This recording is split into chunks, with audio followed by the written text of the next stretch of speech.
My name is Rachel Treweek. I'm the Bishop of Gloucester, and I'm also the Anglican Bishop for prisons in England and Wales. And I've convened this webinar on sentencing because in due course, the Police Crime Sentencing and Courts Bill will be coming to the House of Lords. We don't quite know yet when. And I'm delighted that we're joined today by a number of peers with interest in the criminal justice system, as well as many experts and practitioners in the field. Just a couple of housekeeping notes. As people arrive, you are being put on mute. And if you can stay on mute unless you're speaking, that will really help the sound quality. All of today's speakers have been asked to keep their contributions fairly succinct. That's not because we're not really interested in everything everyone has to say, but just because we want to have time for questions and answers at the end. As Anglican Bishop for prisons, and prior to that as the Bishop focusing on the female estate, I've got many reflections and views around short sentences, particularly with women, and that revolving door of custody and the negative impact on women and families. But today, we are talking about the other extreme. The length of prison sentences has increased exponentially since 2005. And there are many questions around all of this, as well as around issues of rehabilitation. But rather than listening to me, I'm really glad that we have 5 eminent speakers who are far more knowledgeable and wiser than me, as are many of the participants here. And I'm delighted that our speakers will be unpacking some of the issues for us. As I said, I'm acutely aware that we won't have time to cover everything, but I hope that today's session will give us all food for thought, and I particularly hope it will enable parliamentarians to use our influence and our voice well as we consider whether the Police Crime Sentencing and Courts Bill helps or hinders the issues around sentencing. Just to say, from my own perspective as a Lord Spiritual, I look for a criminal justice system which is restorative, responsible, and relational, and is effective in focusing holistically on prevention and rehabilitation, as well as appropriate punishment. And as the bill reaches the House of Lords, I believe we're looking for legislation which is not only ethical, but which is also based on the highest quality of evidence and research as to its effectiveness. So without more ado, let me introduce our first speaker, who's been absolutely key in this event happening in the first place. I'm absolutely delighted to welcome Sir John Saunders. John will be known to many of you. He's a retired High Court judge and member of the Parole Board. And in the next 5 minutes, he's going to introduce some of the issues for us. So John, over to you, and thank you. Thank you very much, Rachel. And this is very much an introduction and a brief introduction. One of the main causes of the exponential increase in sentences that Bishop Rachel has talked about was the introduction of Schedule 21 of the Criminal Justice Act 2003 in 2005. Schedule 21, as many of you know, lays down minimum periods that those convicted of murder and sentenced to life imprisonment have to serve before they can be considered for release on life license. Schedule 21 was a late addition to the 2003 Act. It was hardly debated at all in the House of Commons, but faced intense reasoned opposition in the House of Lords from the judges led by Lord Wolfe. The government succeeded in getting the legislation through despite that opposition, in part by maintaining that the increases in Schedule 21 would only affect sentences for murder and not for any other offence, because murder, they said, was a unique offence. That argument was misconceived, and sentences have increased almost across the board as a result of the introduction of Schedule 21. One day, it would be good if Schedule 21 could be reconsidered. Even the government in 2010 in a white paper proposed that it should be, because it was accepted that it was not fit for purpose. That review has never taken place. The new Police Crime Sentencing and Courts Bill will increase the length of sentences even more. There will be more whole life sentences because there will be more starting points for offences of whole life. The courts have ruled that whole life sentences comply with the Human Rights Act, but surely all would agree they should be kept to a minimum. While judges will retain a discretion, in practice they closely follow the starting points laid down by Parliament. The bill will also increase the proportion of some sentences which prisoners will have to spend in prison. It will allow more of a sentence to be served in prison because the information obtained by the authorities, which they say suggests that the prisoner is dangerous, which has never been tested in court. This proposal has the potential for causing great injustice, as you will hear later from Peter Rook. The prisoner may never know the full detail of the allegations or where they come from. A parole board hearing is not a suitable forum for testing the factual basis for such allegations. The application of the parole board public protection test will effectively reverse the burden of proof. Surely these sort of increases, if they are going to happen, should only happen after sensible debate. And after, as Nicola Padfield has said, a convincing answer has been given to the question, why? Great work is being done by people in prison to work with prisoners to rehabilitate them. There are sensible discussions on the radio and television questioning the overuse of prison as part of our criminal justice system. But our legislature and all the political parties do not seem to be listening. Don't we need to stop increasing the level of sentencing each time a particularly serious crime is committed? That's what I want to say by introduction. Thank you, all of you, for coming, and I hope that you will be able to do something about this when the bill comes to the House of Lords. Thank you. John, thank you so much for outlining those real deep concerns so succinctly. And I want to bring us straight on to our next speaker, Professor Andrew Ashworth. Delighted that Andrew can be with us.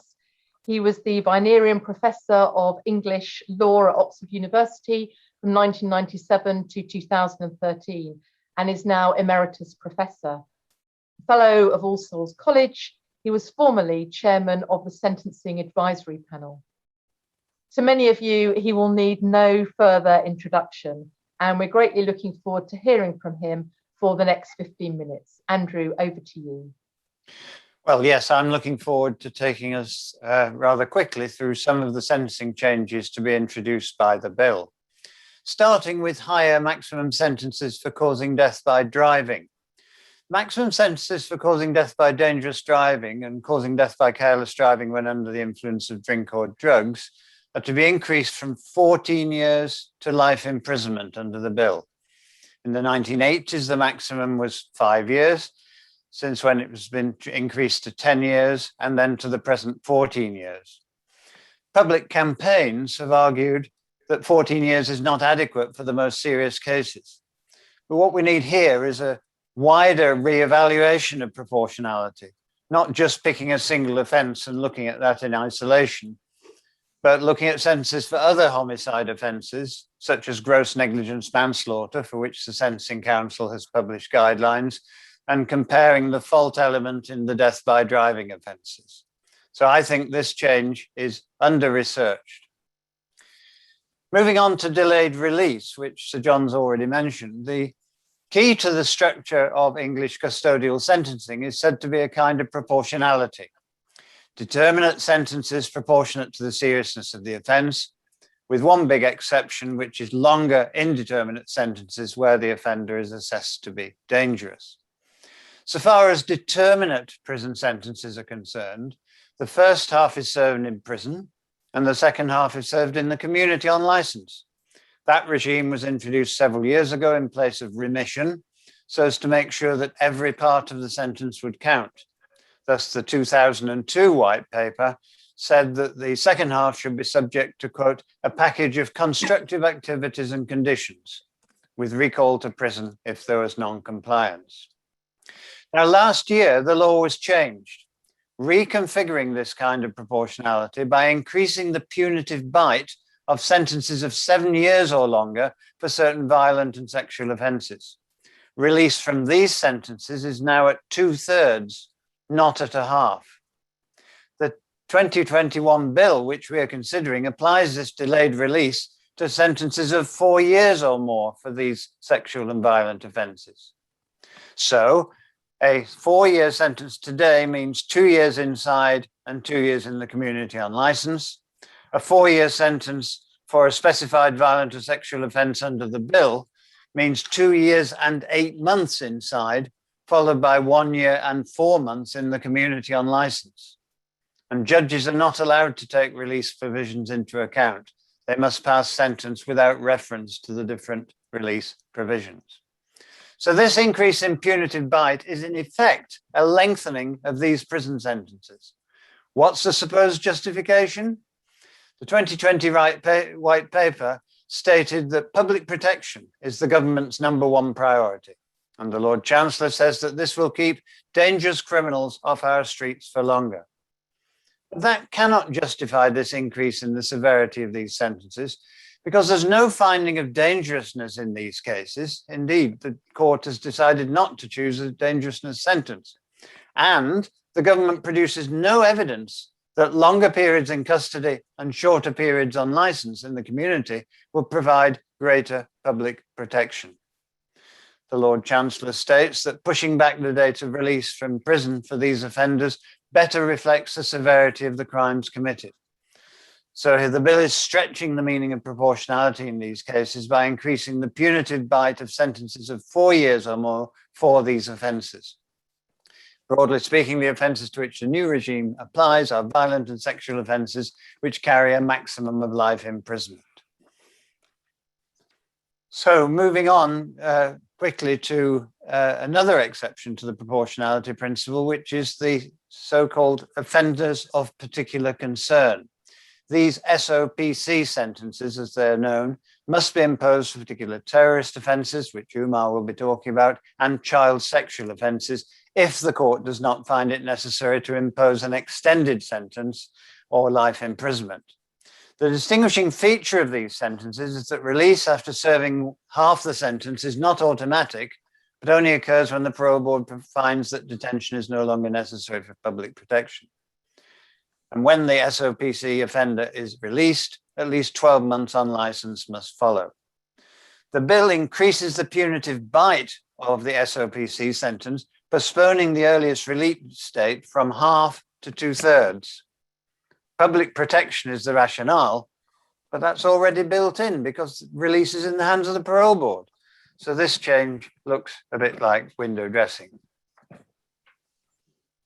The bill applies the same formula to discretionary sentences of life imprisonment, which do involve a finding that the offender is dangerous, quote, significant risk of serious harm. These life sentences consist of a minimum term, then detention for so long as the parole board considers the offender to present a danger to the public, then release on licence. Currently, the minimum term is calculated by taking the appropriate determinate sentence and halving it. Under the bill, the minimum term will be calculated by taking 2/3 of the appropriate determinate sentence. Once again, this increases the punitive bite of the sentence, but this cannot be necessary for public protection purposes because sentences of life imprisonment already require a finding of dangerousness, and the parole board can only release an offender when satisfied that the offender no longer presents a danger to the public. Moving on now to minimum sentences. English sentencing law includes several examples of what are loosely called minimum sentences. There are 3 minimum sentences for repeat offenders: 7 years for the 3rd drug dealing offence, 3 years for the 3rd domestic burglary, and 6 months for the 2nd offence of possessing a knife or offensive weapon. The court must impose at least the minimum sentence unless it finds it unjust to do so, and it may make a reduction of up to 20% for a guilty plea. The government believes that the unjust to do so formula has been overused by sentences. And so the bill proposes to require courts to pass at least the minimum sentence unless it finds exceptional circumstances. This is a much tighter requirement, which the courts have construed narrowly elsewhere. For example, the minimum for possession of a firearm, which has an exceptional circumstances clause. The only slight softening is that, unlike the firearms minimum, these minima will allow a reduction of up to 20% for a guilty plea. The supposed justification is that mandatory minimum sentences act as extra deterrents to potential offenders. But the evidence internationally is consistently against that. There is no marginal deterrent effect. Minimum sentences are objectionable because rather than treating like cases alike, they treat unalike cases alike by, for example, ignoring factors which would normally mitigate sentence. In this way, the new exceptional circumstances formula may require courts to impose sentences which they consider unjust. These cases should, in my view, be governed by sentencing guidelines, but not by statutory minimum sentences. Now I move on to a brief consideration of murder sentences, which Sir John's already highlighted. Schedule 21 of the Criminal Justice Act 2003 increased the starting points for the minimum terms of life imprisonment for murder. In its 2010 Green Paper, the then government admitted that Schedule 21 is based on, quote, ill thought out and overly prescriptive policy. Yet the present government has set about increasing the severity of Schedule 21 in various respects. The bill adds 2 new whole life starting points for premeditated murder of a child and for exceptionally serious cases of murder by an offender aged 18 to 21. These starting points do not bind the courts, but in practice, judges must have strong reasons for departing from them. The morality and legality of whole life sentences continues to be debated, especially in the context of the European Convention on Human Rights, and that's an issue we can take further later. The bill also contains increased starting points for children under 18 convicted of murder, going back on the principles of sentencing children, which are elaborated in the Sentencing Council's guideline on sentencing children and young people, and completely ignoring the points made by the Lord Chief Justice in the case of Clark and Andrews in 2018, that reaching the age of 18 should not be a cliff edge for the purpose of sentencing, and that young offenders continue to mature into their mid-20s. So let me make 3 concluding points. First, the bill contains a new and unprecedented power in the Secretary of State to halt the release of someone whose release date has arrived. That goes against basic principles of justice, and no doubt Peter Rook will be talking about that. Secondly, the bill also contains several provisions on sentencing children. Notably, it retains the 4-month minimum for sentences of detention for children, but it will abolish the set periods of detention, 6, 8, 10, 12 months and so forth, in favour of broad judicial discretion. It's unclear whether this will lead to more or less use of custody for children, and this must be closely monitored. Lastly, the dog that didn't bark. The 2020 White Paper was critical of short custodial sentences, stating that, quote, they often fail to rehabilitate the offender or stop reoffending. Evidence suggests that community sentences in certain circumstances are more effective in reducing reoffending than short custodial sentences. That was what the government wrote, but the bill contains absolutely nothing on this important subject. I believe that opposition amendments are being drafted to tackle the overuse of short sentences. And this is, as Bishop Rachel mentioned, a particular issue for women offenders. For example, in 2018, some 62% of female prisoners were serving under 6 months. All in all, the sentencing provisions of the bill disappoint. No convincing justifications are put forward for the increases in penal bite, and many of the evidence-based proposals in the White Paper seem to have fallen by the wayside. Thank you. Thank you so much for that. There is so much in there. I'm very glad that we are recording this so that we can all listen to those again, highlighting again really succinctly some of the major concerns and things that are very disturbing. We're going to now have a pre-recorded video, and I'm just going to allow Lucy to load that because it's a very large file. And this comes from His Honour Peter Rook QC, who sadly couldn't be with us. As many of you will know, Peter Rook is Judicial Vice Chairman of the Parole Board. He was appointed a Queen's Counsel in 1991, and from 2005, he was a senior circuit judge at the Old Bailey, retiring in 2017. He also sat as a judge in the Court of Appeal and more recently sat as a coroner.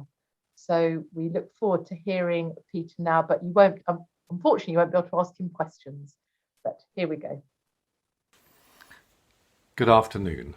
My name is Peter Rook. I'm the Legal Vice Chair of the Parole Board, and I'm going to talk to you very briefly this afternoon about Clause 108, which I suggest needs very close scrutiny. Before I do so, may I briefly refer to the role of the Parole Board because it's so often misunderstood. The Board is an independent body whose members make judicial decisions on whether prisoners who've committed serious offences need to stay in prison for the protection of the public. The parole process is focused solely on risk, and public protection is always our key consideration. Risk assessments must, of course, be properly tested and, above all else, be fair.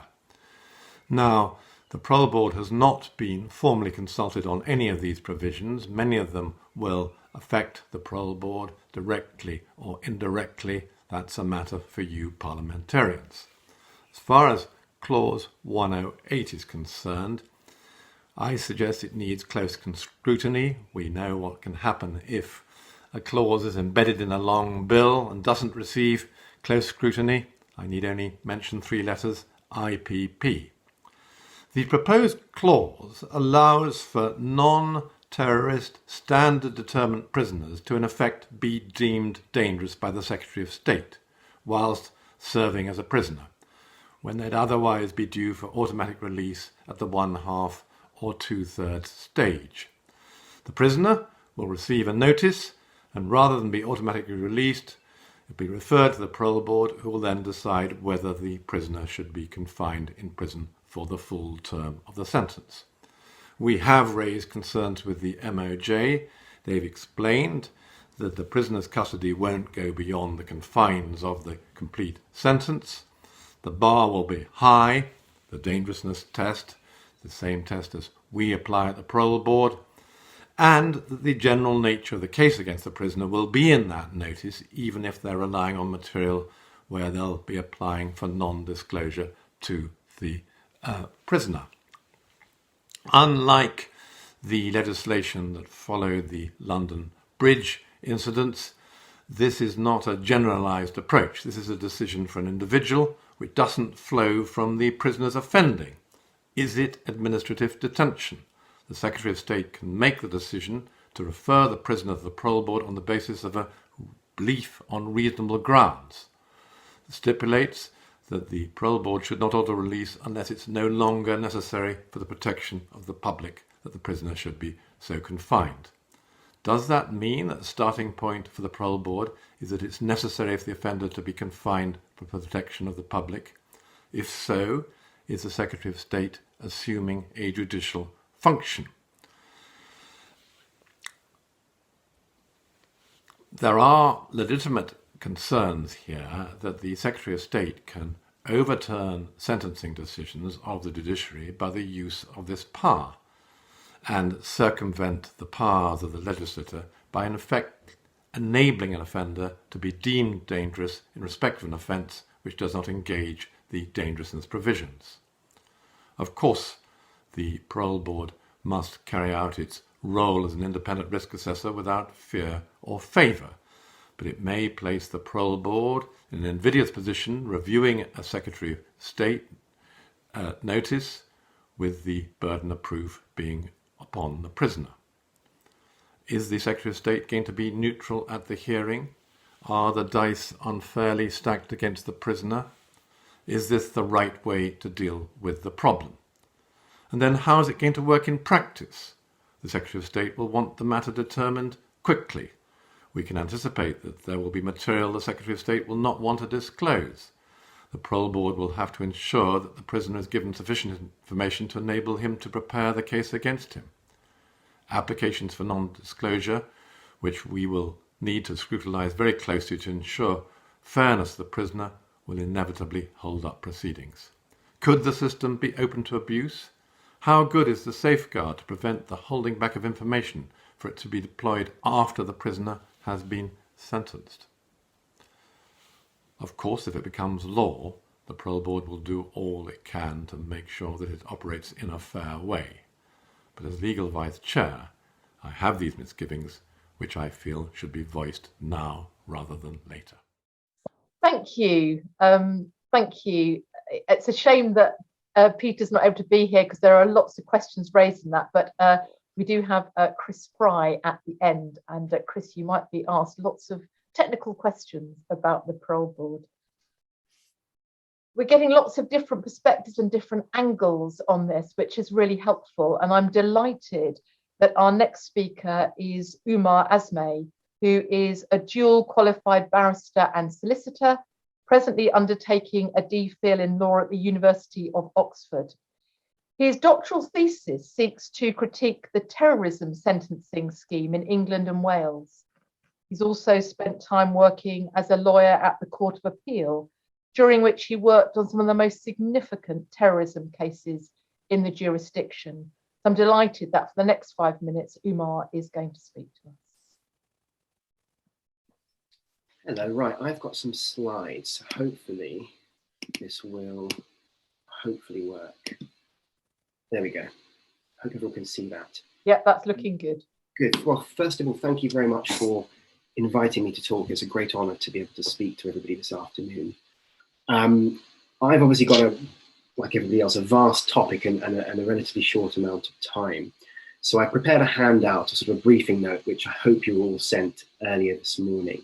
Hopefully that should explain in a lot more detail some of the issues that I'll be covering very shortly now. What I wanted to talk about was really the direction of travel in relation to terrorism sentencing.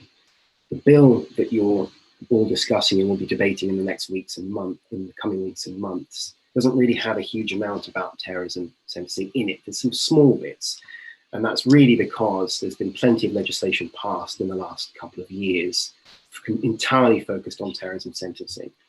And I'll go on to describe that very shortly.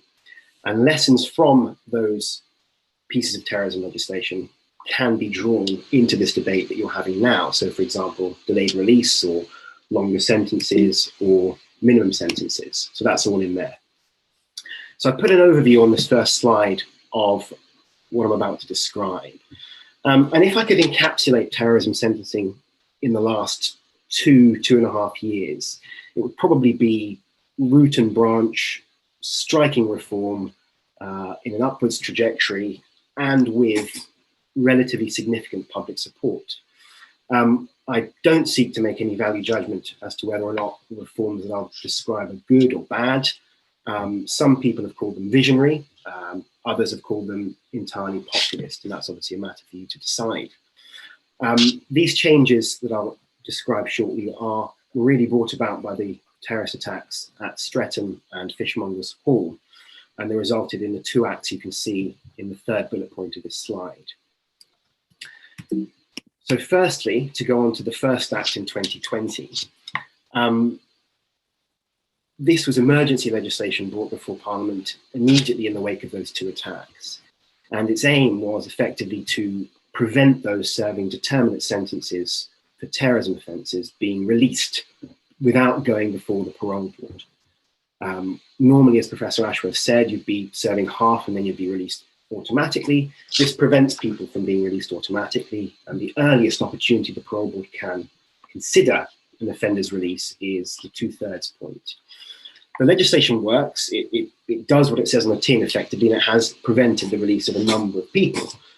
And really the main concern of the proponents of the act was that it would be challenged successfully in the courts, and actually in 2020 it was challenged unsuccessfully. Now, it might not seem very much, but in my view, this is a pretty radical reform as Professor Ashworth said, the general consensus in the jurisdiction is to automatic release at the halfway point where a determinate sentence has been passed.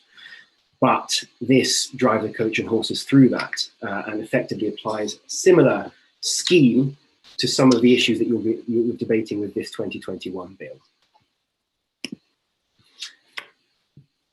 The next act was passed earlier this year. It was brought before Parliament in May 2020. And this was the second set of radical reforms to terrorism sentencing legislation in the last couple of years. And it's an act solely focused upon terrorism sentencing. So it's quite rare that an act is specifically targeting one certain set of offences, but this does it. And for example, it provides for a new sentence specifically for terrorism offenders that you can see in bullet point 2, a serious terrorism sentence. And that's one of the main or the most striking reform, in my view, in that particular act. It was passed less quickly, with less haste than the first act we discussed, but it goes much further and it really attacks the higher end of terrorism sentencing. And it's fair to say that these are very punitive reforms, and it brings in measures that we generally regard in this jurisdiction with suspicion. So, for example, mandatory sentences or mandatory minimum terms of imprisonment. Wrapping up, just a few concluding thoughts. It's only fair to note that both of these acts were passed in the context or in the wake of two pretty horrendous terrorist attacks in this country. Attacks that were perpetrated by people who had actually already been serving terrorism sentences for other offences, were released, and then committed these offences after they were released. So it probably demonstrates, at least in the context of those two individuals, that the rehabilitation that they went through in custody was ineffective. Now, where does that leave us? Where does that leave the question of weighing up rehabilitation versus punishment versus incapacitation? That's a political question. It's a very, very difficult question to answer. And as I mentioned at the beginning, the very final point I will make is that the general public will effectively strongly support these measures. So that would be another interesting facet for all of you to consider. And that's it. Umar, thank you so much. Again, raising really significant questions. We've been talking about length of sentences. We haven't had time to really focus on what happens whilst people are in prison, the whole area of rehabilitation. And as a number of people have commented on, what's driving this? And Umar, you were just really touching on that at the end. I was going to say, is it the Daily Mail reader or is it something else? But perhaps I'm being a little bit too provocative there. But I like to be a bit provocative when we come to questions. Our final speaker, last but not least, is Chris Frye. Chris has been an independent member of the Parole Board for 4 years. Prior to that, she had a long career in the probation service, which included 10 years working with domestic violence perpetrators. She's also currently a panel member of the Judicial Appointments Commission. And personally, I'd like to say thank you because Chris is also a member of the General Synod of the Church of England. Chris, we look forward to hearing what you have to say. Thank you. So I just want to spend a few minutes talking to you about the day-to-day work of the Parole Board, really, and why I think the safeguards provided by the Parole Board negate the need for longer and longer sentences aimed at protecting the public. So in the last 14 months, the Parole Board has issued some 26,500 decisions, and of these, around 17%, just under 4,500, were release decisions. So the work of the Parole Board is actually in some ways very simple. We have just 2 questions to answer. The first has been mentioned earlier. Are we satisfied that it's no longer necessary for the protection of the public that the prisoner should be confined?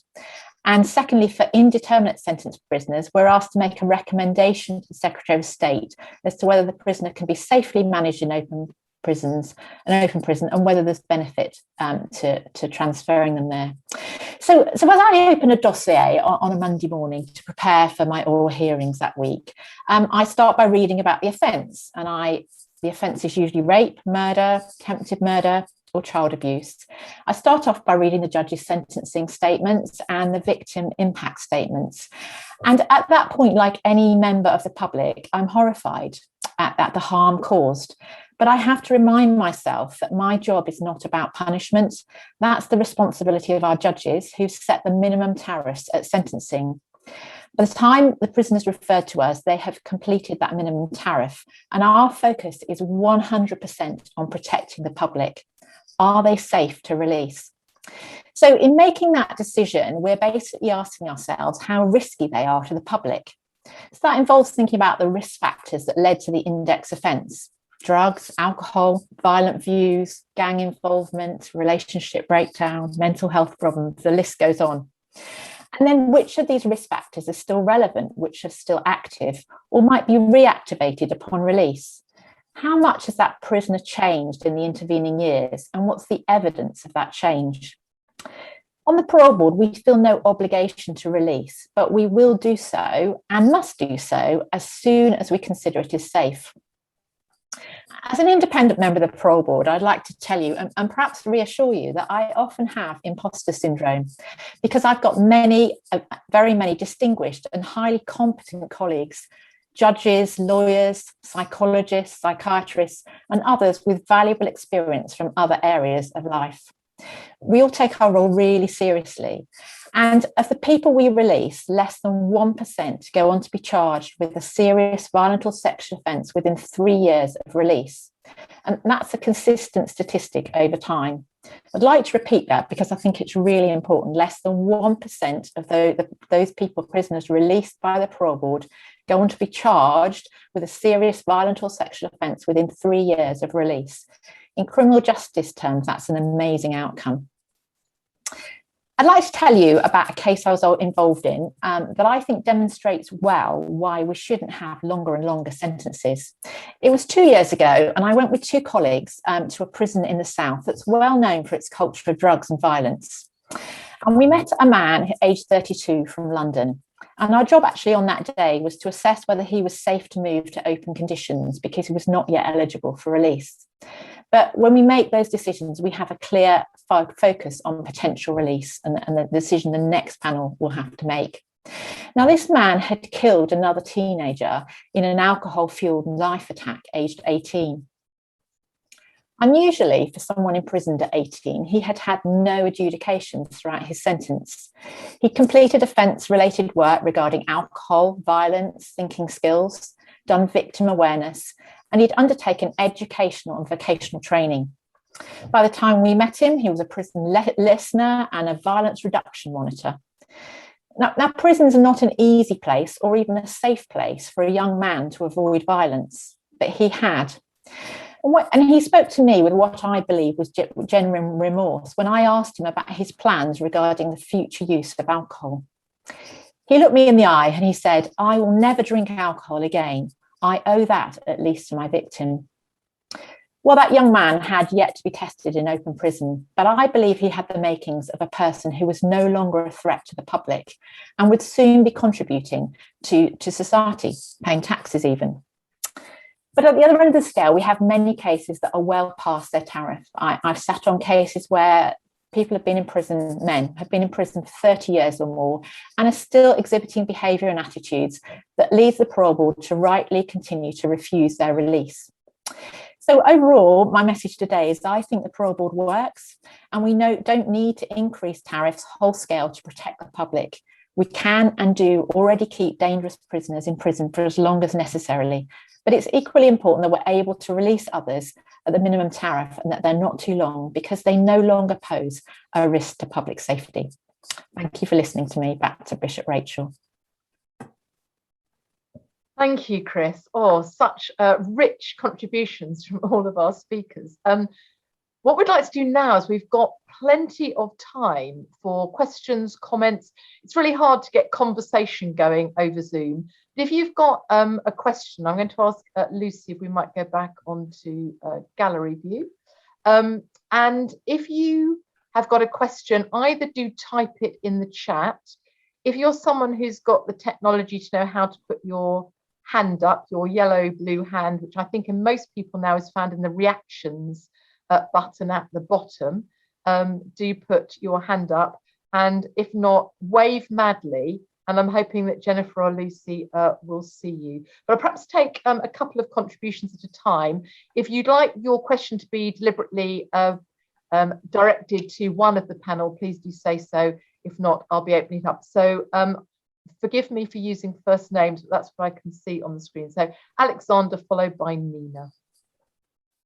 And you will need to unmute yourselves. Yes, I'm assuming you can hear me. Yes, I have agreed with everything I've heard, but I feel one needs to have a reality check about this discussion. You've asked about what can be done in the House of Lords, quite a lot, but it has to be founded upon a realistic assessment. The government is not going to have a Damascene conversion on this bill. It has a huge majority. It can push it through the House of Commons, whatever the House of Lords does. Ping pong is not eternal. And it has more confidence now, even than it had before.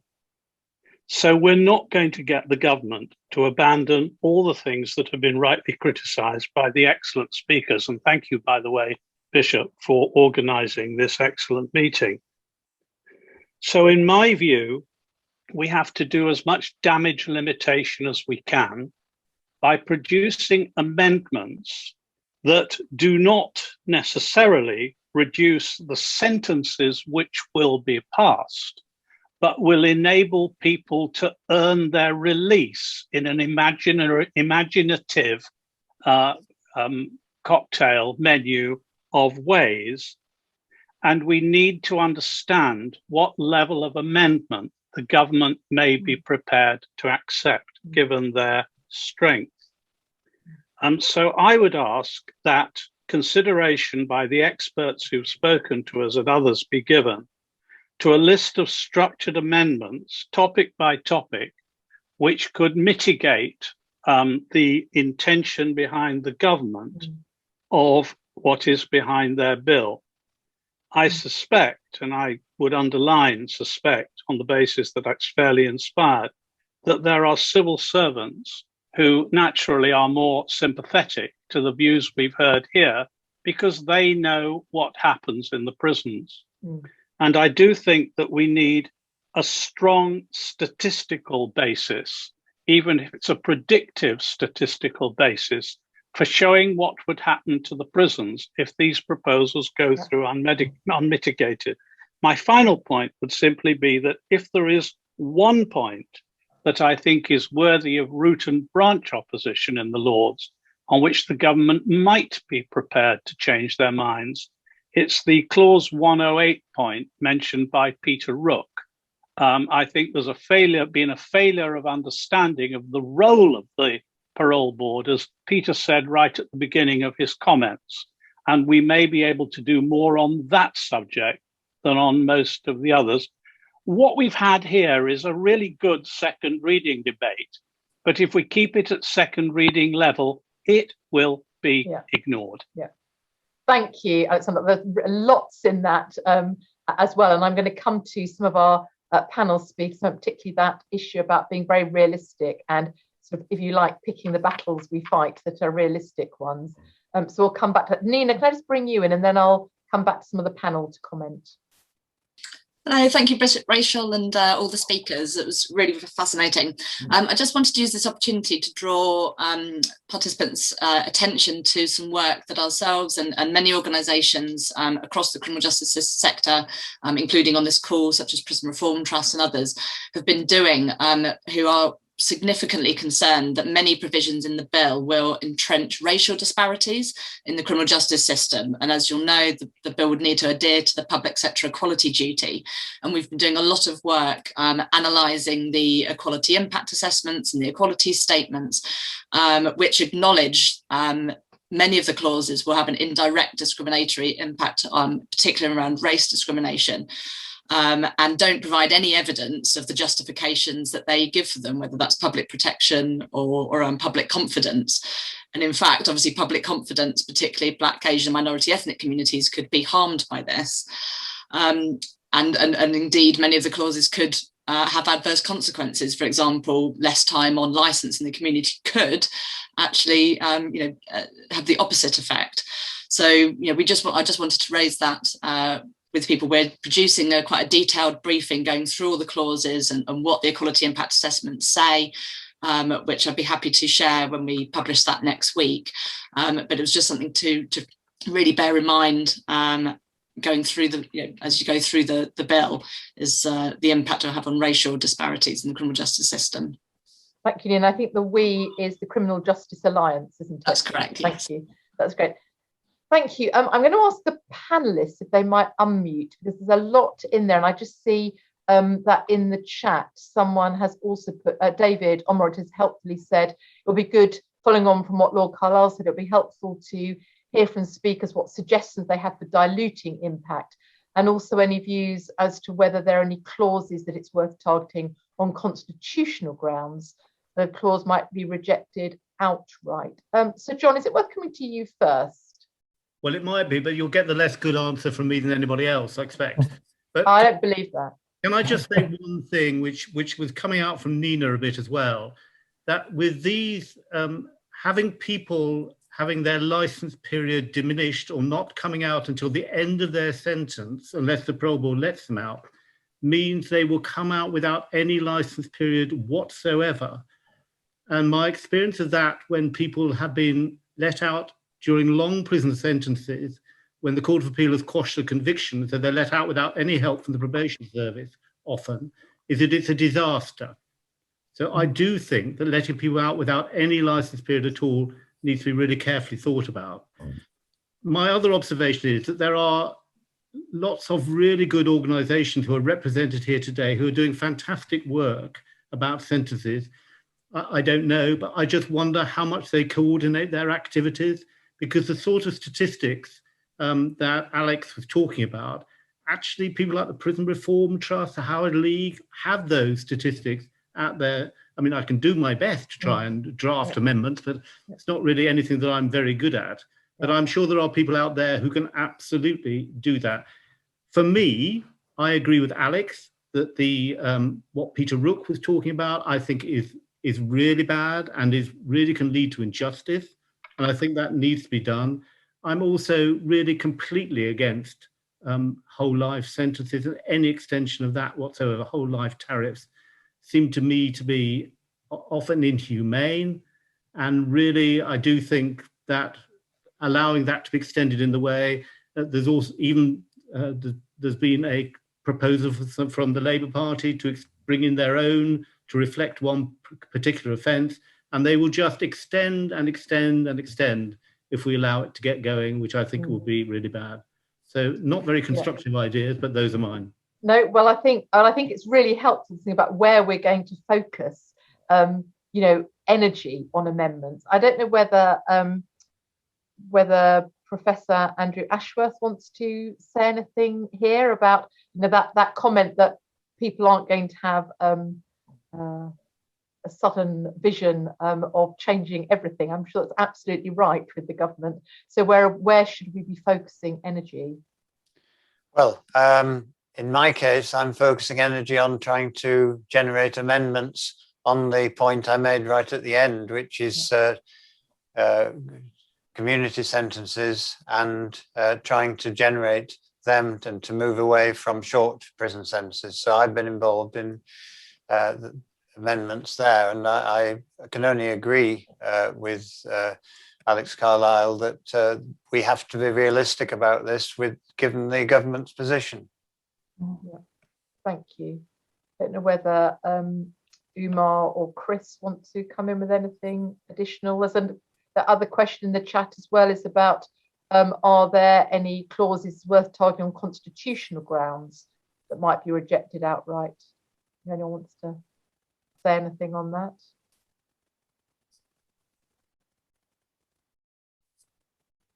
No, well, we'll copy all the chat. So because this is it's not second reading, it's but I take your point, it feels like it. This is first bite of the cherry. Now someone called NH has got a hand up. I'm really sorry, I don't have a further name, but do one. You say who you are. And that's me. I'm Nick Hardwick. So I had an interesting time at the Parole Board and was Chief Inspector of Prisons. I just wanted to say a bit about clause 108 that's been mentioned already. And Peter Rook, I think, referred to the lessons that could be learned from the IPP sentence, of which I think there were two. First of all, the IPP sentence was applied much more widely than was originally anticipated. And secondly, that the prison service didn't have the capacity to do the rehabilitative work that would enable IPP prisoners to demonstrate that they were safe. And I think clause 108 creates the risk of the same things happening again. So first of all, it seems to me that if the Home Secretary has the powers to refer cases to the Parole Board, but does not use those powers, and then somebody they could have referred to the Parole Board goes on and commits a serious further offence, they're going to be in trouble. So the temptation, I think, on the Home Secretary will be to be cautious in the sense that they will refer more cases than are strictly necessary to the Parole Board. And therefore, that will catch more people than maybe the legislation had intended. And secondly, this goes to the point about projections. I mean, the Ministry of Justice produces regular projections about the size of the prison population based on legislative changes. And I'm sure they will have done work already. And indeed, their most recent predictions say this, to predict the increase in the prison population. And that then does beg the question about whether the system will have the capacity, not just in terms of physical space, but in terms of resources to do the rehabilitative work, to enable people to reduce their risk and so fulfill the objectives of the legislation. So I do think on this, there are some big lessons.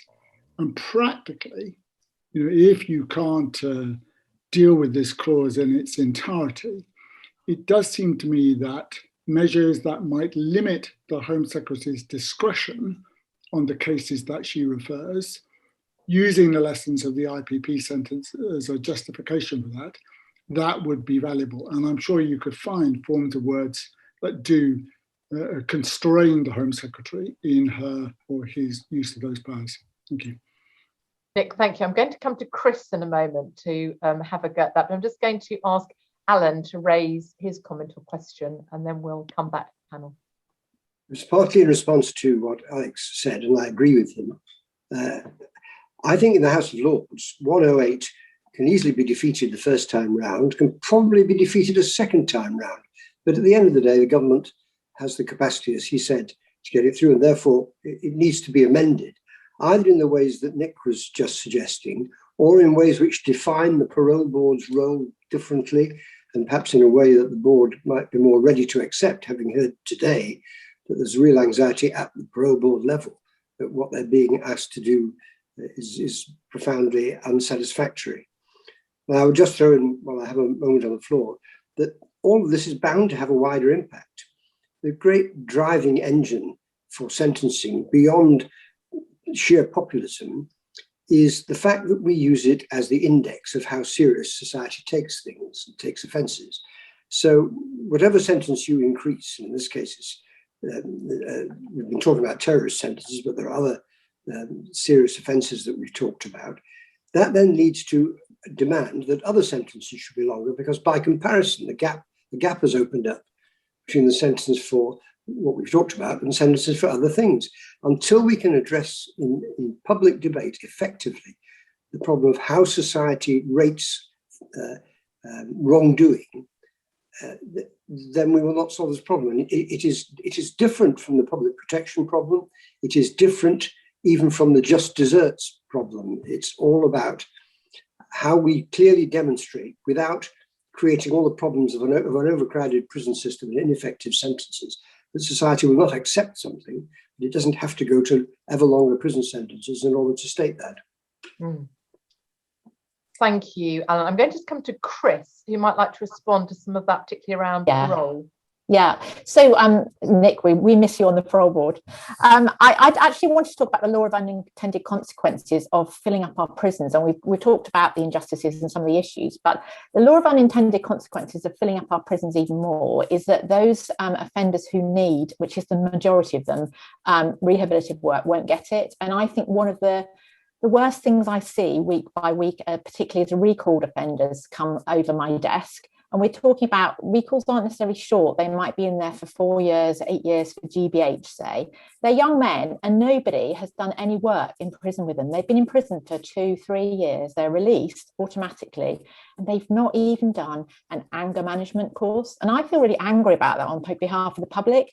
And the more we fill the prisons and put pressure on the prisons, and it's not, no one wants to resource the prisons. And as someone who experiences prison lunches, and mine are probably better than the prisoners, there's just not the resource in the prisons, and these legislation will just make the problem worse, and actually might even endanger the public, because it's not always the long-term prisoners who are the danger to the public. Often it's the young men who are released after 2 years with no work, who then go out and commit that murder. So yeah, probably not. I haven't answered it all, but that's. Well, I think that's really helpful. Exactly the point that I was trying to say earlier, that we're talking about length of sentences, but you can't talk about that without talking about what's going on in prison at the same time, which I think is really important. I think the other thing that Alan, you just raised, which I think is really interesting, is that we're talking about what we can do realistically in the House of Lords. I think that is really important.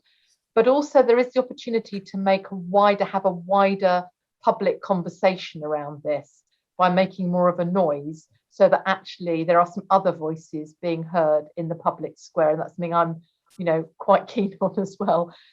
Umar, anything you want to add to what's been said? Because that issue about, all sentences becoming longer, anything you want to add in? Well, it seems to be that there's potentially two types of issue here. So with dangerous driving that Professor Ashworth talked about, we've all seen the headlines when someone drives, kills 1 or 2 people, and they might get 8 years, 7 years, 6 years, and so people look at that and they say, well, that's just too short. That's the problem with that. That sentence is not enough. With terrorism sentencing, you might have also a slightly different problem, because the sentences are pretty long anyway. But then you've got this terrible problem about, in certain circumstances, people are reoffending after. So that's potentially a rehabilitation issue, rather than the fact that the original sentence is too short.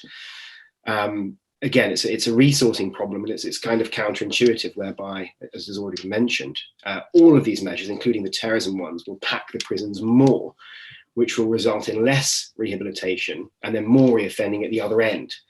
But of course, in our system, it's all relatively short term. It's all relatively short-sighted, because of course people are looking at the next cycle, 2 years, 4 years, 5 years, and then it rolls on. So it will be potentially, I think, a relatively difficult one to bridge for people who are trying to argue that we should take a more nuanced view, because of course what proponents of these pieces of legislation will do is they will, as you've said earlier, they'll waive public protection, and that's very, very difficult to counter, in my view anyway. So it's striking a balance between a longer term view, but also countering the public protection response that the government will put forward. Thank you, David. I know you've got to leave, so thank you, David, for being with us. Let's bring in Ken and then Helena, and then please any panel members and indeed anyone else who might like to add to the conversation. So Ken first and then Helena. Yeah. Umar said at one point in his original presentation that a particular question was political. Actually, I think this is all political. I think politics infuses this entire bill and will infuse the debate. And that's unfortunate, because the sort of politics I'm talking about generally doesn't help in criminal justice debates. I think one key issue in the Lords is going to be the position taken by the Labour Party front bench. And I don't think it's entirely clear at the moment what that will be. And obviously there are all sorts of additional pressures arising from events in the last few days. But I do entirely agree with what Alex said. I think it's going to be critical to isolate a few points of attack where there are some prospects of success. Of course, people want to speak to all aspects of the bill, but I think we really need to focus on discrete areas where we might get some movement, some results, and hopefully the support of the opposition front bench. Whether that's going to be possible or not, I guess Helena will have a better idea than me. Over to you, Helena. Thank you, Ken. You're muted at the moment, Helena. Yep. I'm not sure that I'm the best person to have insights into the thinking of the inner cadres of the Labour Party. I sort of live in a slightly different place, but I mean mentally. Anyway, all I can tell you is that while I agree that you have to be very strategic when it comes to the business of your amendments and which amendments you actually are going to really rally around, and you choose very carefully who should be, the nominators, and obviously getting crossbench judges in to do that is always a useful thing if possible. But I do think that should not in any way restrict the open debate, if you like, the second reading debate, being wide and being, if you like, informative about the experience that we've had around the table today. Because, Rachel and I have just had this experience on the domestic abuse bill, where you really can, people learn from the debates and the discussions about things that they'd never put their mind to at all. She and I spent some time, we weren't successful, but we spent some time talking about the women who are abused, but who end up themselves becoming offenders by virtue of the fact that they suffer coercion and control, and then they end up doing things for the people who abuse them, or they end up killing their abuser, and they end up, going to jail for a very long time. So it's that other side of the coin is often not thought about when you're looking at victims, and we know that a large number of the people, particularly women, but I suspect a lot of men too, are actually in many ways what one would describe as being victims. But I think that having a rich debate about it and energizing thinking around the House is really important, because then it feeds into other things. People came forward with amendments, for example, like on the business of non-fatal strangulation. You suddenly got large stretches of the Conservative benches suddenly seeing why this mattered, and that there was research to show that this is almost, it's a frequent occurrence in domestic violence. So there's an educative role that we play in having a proper kind of second reading debate. Then you have another meeting like this where you start saying, okay, now let's see where we can take this. Let's see where we can find friends. Let's make sure the friends are all around the House. While it's absolutely true that the only way that you can win amendments in the House of Lords is by getting the Labour front bench and the Lib Dems to kind of coalesce, and with some of the crossbench, and then with some folk from the Conservative benches too, in order to win a debate. So win an amendment. And so let me just speak about, I just heard somebody saying that, I can't remember who it was, it might have been Nick, saying that actually that Labour are going to be themselves asking for a sort of, some crime to be included in this, life to mean life sort of, maybe it was Umar, I can't remember who said it, but that there's word that the Labour want this. And it's always a sort of regret to me, because as Ken has just said, this is about, it becomes a Dutch auction. Who's going to be tougher on crime? And it was always a thing that really saddened me during the New Labour years, that they decided in that triangulation thing that was taking place. You go to the constituencies you're about to lose. They're now called the red, whatever they are, the red wall. You go to them and you say, what do you think should happen to folk that do this kind of behaviour and commit these kinds of crimes? Send them to jail for life. And then you decide from the focus group that that's what you have to make your policy. It's really an appalling way to go about business. But I mean, we've got to, I don't know where Labour are going to go on this, but I strongly suspect if Peter Mandelson's advising them, he'll be saying law and order is one of those things that you win ordinary punters on. So I don't know what they will do, but I think that we should be trying to have conversations with them before they take that position. And I was urged the NGOs who are involved to actually try and get to some of the shadow cabinet about this before they pin their colours to a particular position. But as I say, I think it's at a different stage beyond second reading where you decide on your strategy as to which amendments are really going to make a difference and might be winnable. Yeah, no, thank you. And I think what I'm hearing as people speaking is there's that sense of actually in the Lords, where are we going to focus energy? But that comes down to when we're actually pushing for amendments. How do we have, I really agree, have that really rich debate that also spills over into the public square? Someone's just put in the chat about, is there no scope for submission by an article in the newspapers, letters? I think all those things actually do help if they combat, because the voices will be out there in the public square, whether we like it or not, and they won't always be the ones that we want to be heard. So I think for me, there's different things going on here. There's the actual political focus in the Lords, it's in the Commons, crucially, but actually we sort of know how that's going to go. And then actually what we're doing collectively, and I suspect we will need to come together again. But I really hope that there will be that really rich, open debate. And I'd agree with Helena that we saw that during the domestic abuse bill. I'm aware that we're drawing soon to a close. I'd like to come back to the panel members to say, having heard what you've heard, what you might like to say as final comments and sort of next steps. Chris.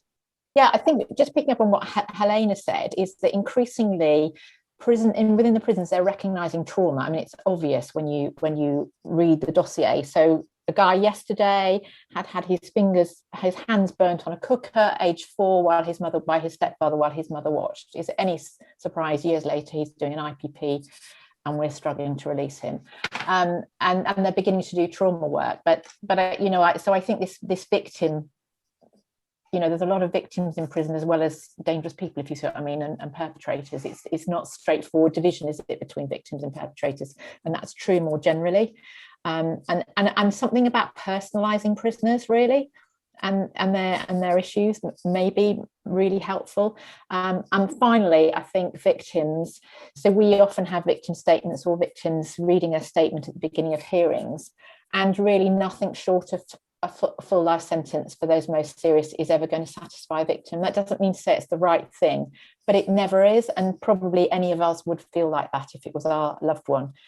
So there's a tension there, isn't there? And naturally we want to listen to those voices, but whether that's the right way forward is just very difficult. Thank you. Thank you. I'm just aware that Simon has just put something I'm not quite sure I understand in the chat. 2 points no covered. Simon, just want to say you can unmute yourself. Yes, thank you very much indeed, Bishop Rachel. I should say I'm a retired circuit judge, but have plenty of practical experience of murder, though not as a perpetrator. The first point I really would like to make is section 103. This is the proposed section which defines quite closely starting points for murder committed by those under 18. At present, the starting point is usually 15 years. These go very much higher than that.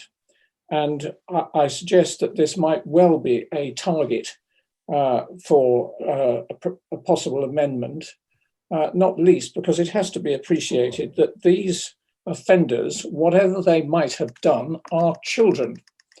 And so that's point one. I will take this very shortly. Point two, section 100, minimum sentences for particular offences, the change from a judge having to find a sentence is unjust to the judge will have to find exceptional circumstances. I wouldn't waste any powder and shot on that at all. Judges are quite capable of finding ways of saying something's unjust or something is an exceptional circumstance. Personally, not that I'm doing it anymore, if I thought that a sentence that I was going to impose would be unjust, I would say that that is an exceptional circumstance. It means I should not pass it. So thank you so much. 100, but focus on 103, please. Thank you all. Thank you for your wisdom and help there. I'm going to go now just to each of the panel members. We've heard from Chris. Could I come to Umar next? I'm just looking at where you are on my screen. Anything you'd like to add in response? Very, very brief point is that a couple of people have mentioned sort of submissions, letters, articles, trying to reach out. And I think that's, especially in such a complex subject of sentencing in any area, it's quite key, because the government will always say, they will say, well, I think somebody quoted the Lord Chancellor, keeping dangerous offenders off the streets. And that actually sounds very attractive. Obviously, people would say, okay, that's a good idea. And the way the government does that is by saying, well, the longer they stay in, well, you know, they're inside, they can't do anything. And of course, if you go to a focus group and say, well, if somebody, I don't know, if someone commits an aggravated burglary, terrifies the homeowner's children, how about 15 years? People will probably say, yeah, that sounds good. But, you know, with a lot of sentencing focus groups, when people are given a little bit more information about the crime, about the offender, their views are tempered somewhat. So if you can say, well, actually, how about we say, I'm just plucking a figure out of thin air, how about we say 8 years, and we can say with some degree of certainty that they won't ever do it again after they come out. And on top of that, you'll be saving potentially, whatever it is, £40,000 a year and prison places. I think a lot of people would soften and say, well, actually, that sounds a bit better. Yeah. How you do that is a perennially difficult question, but that may be a route by which it can be achieved. Thank you. And I come back again to the need for evidence in all of this, which is really helpful. Thank you. Can I come to Sir John? Okay, I'll try to be very brief. First of all, Helena, it was me that mentioned the fact of the Labour Party suggesting this. It was Keir who, when there was a particularly horrific crime fairly recently, said, let's have a starting point of whole life for this sort of sentence. I was rather disappointed that that came from a human rights expert, but obviously people can change their views over time. Secondly, let's get the judges involved in the House of Lords. It would be really good if the Lord Chief Justice came along. He actually has always demonstrated, particularly with young prisoners, he has liberal views about it, and he knows about the subject.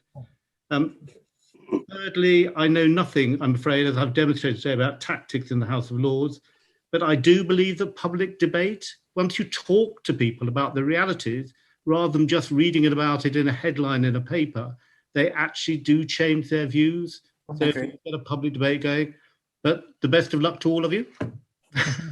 Thank you, John. Thank you. Well, we'll be looking for your support through all of this. Finally, can I come to Andrew? Well, I don't have anything shattering to add to what we've already heard. I've enjoyed the afternoon's experiences. Just to say that as an academic, I will continue to try and write about and talk about these issues without much knowledge of how the House of Lords or House of Commons works. But I do see a practical role for academics also in trying to give ammunition to people to make amendments to the bill. And that's one of the things that I'm trying to do. Great.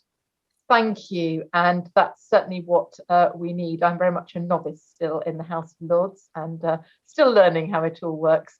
But I think absolutely you've hit the nail on the head there, that we do need that evidence, that academic backing to help us focus on the right amendments. I suspect there's a need for a further gathering like this, probably several at different points, and it may be around particular amendments. Certainly we did that around the domestic abuse bill. But I just want to now say a huge thank you to all of you, particularly to our panel. If we were in a room, we would all clap loudly, and those who know how to use reactions might well do so. But a huge thank you to you, not least for saying so much in such a short space of time. And huge thanks to all of you who've come along to participate, to listen. I know we have such a wealth of experience on this call. And so I just want to say thank you, and let's keep the conversations going. Let's keep doing the join up, which is my most favourite word. And finally, I want to say huge thanks to Jennifer Bennett for doing all the work behind the scenes, and to Lucy Taylor for ensuring that the technology has worked so smoothly. Hugely thankful for that. And we will send round a recording, but above all, huge thanks to all of you, and have a good rest of the day. Thank you.